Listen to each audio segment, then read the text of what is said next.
ज्यादातर लोग जिराफों से परिचित हैं, लेकिन लोग जितना सोचते हैं जिराफ के बारे में उससे बेहद कम जानकारी मौजूद है। लेकिन ये बात पक्की है कि धरती पर ये सबसे ऊंचे जानवर हैं। तभी तो ये अफ्रीका के सवाना मैदान में पेड़ों की ऊंची पत्तियों तक आराम से पहुंच सकते हैं। कम लोग ही जानते हैं कि जिराफ बहुत तेज होते हैं। जरूरत पड़ने पर ये 60 किलोमीटर प्रति घंटे की रफ्तार से भी दौड़ सकते हैं। उनसे जुड़े कई अनसुलझे सवाल हैं। उनकी कितनी प्रजातियां हैं? अभी जंगलों में कितने जिराफ रहते हैं? नामीबिया में जीव विज्ञानी लैकलन मैकफीटर्स और जॉर्डी मिशेल्मो उनके बारे में और जानना चाहते हैं। वो हर जिराफ की तस्वीर लेते हैं ताकि बाद में उन्हें पहचाना जा सके। फिलहाल अफ्रीका में सिर्फ 1,17,000 जिराफ हैं, जबकि इसी महाद्वीप में हाथी 4 गुना ज्यादा हैं। अफ्रीकी हाथियों के बारे में बात करें तो मैं मानता हूं कि उनकी संख्या कम से कम 4 लाख के आसपास है। इसलिए अगर आप जिराफों की संख्या 1,17,000 से तुलना करें तो ये वास्तव में अफ्रीका में पाई जाने वाली सबसे विशिष्ट प्रजातियों में से एक है। उनके ऊपर बहुत कम काम हुआ है। मुझे लगता है अतीत में ज्यादा आकर्षक प्रजातियों जैसे हाथी या शेर को ज्यादा वरीयता दी गई और जिराफ पर ध्यान नहीं दिया गया। और मैं समझती हूँ चूंकि वे अफ्रीका भर में फैले हुए हैं तो लगता होगा ये तो हर जगह ही दिखते हैं। लेकिन ऐसा है नहीं।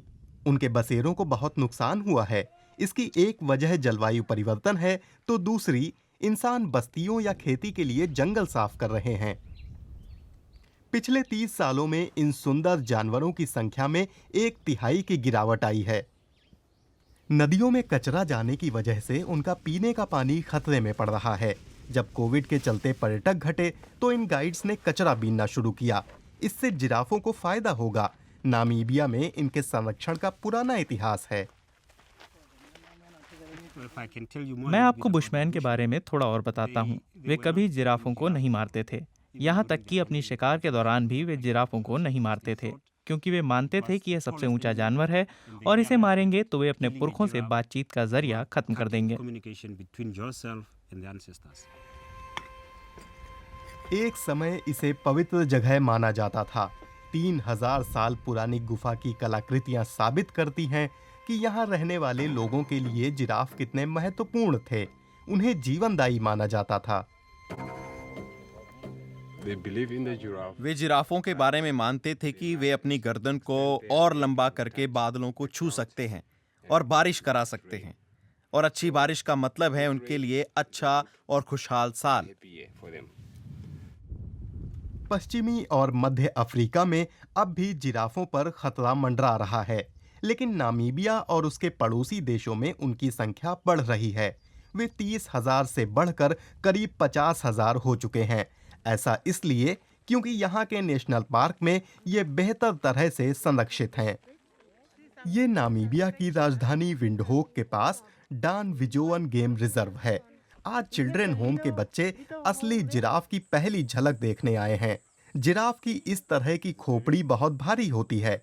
कई बार जिराफ दूसरे जानवरों से लड़ते हुए सिर से निकली इन हड्डियों का इस्तेमाल करते हैं, जिन्हें ऑसिकोन्स कहते हैं। जिराफ के पैर की एक हड्डी के पास खड़े होकर बच्चों को उसकी ऊंचाई का अंदाजा मिला।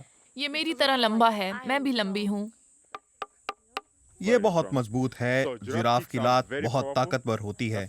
इसी तरह से वे खुद को परभक्षियों से बचाते हैं, जैसे कि शेरों से। तो वे शेरों को लात मार सकते हैं।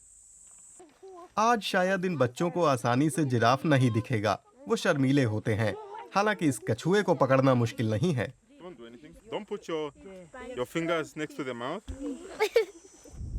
अगर बच्चे अपने इलाके के जानवरों को जानेंगे तो भविष्य में उनके संरक्षण के लिए लड़ेंगे। कई बार हमें बच्चों के ऐसे समूह मिलते हैं जो जब जानवर जैसे जिराफ को देखते हैं तो कहते हैं कि यह एक हाथी है, और जब वे एक हिरण को देखते हैं तो कहते हैं कि वह एक घोड़ा है।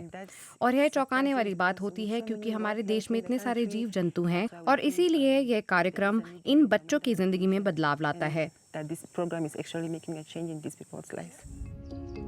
जिराफों को झाड़ियों और नदी के किनारे उगे पेड़ों की पत्तियां बहुत पसंद आती हैं। बबूल तो उनके पसंदीदा पेड़ों में शामिल है। लैकलन मैकफीटर्स कहते हैं कि यही वजह है कि जिराफों को अपने खाने के लिए मवेशियों से मुकाबला नहीं करना पड़ता और किसानों के साथ भी उनका संघर्ष विरले ही होता है।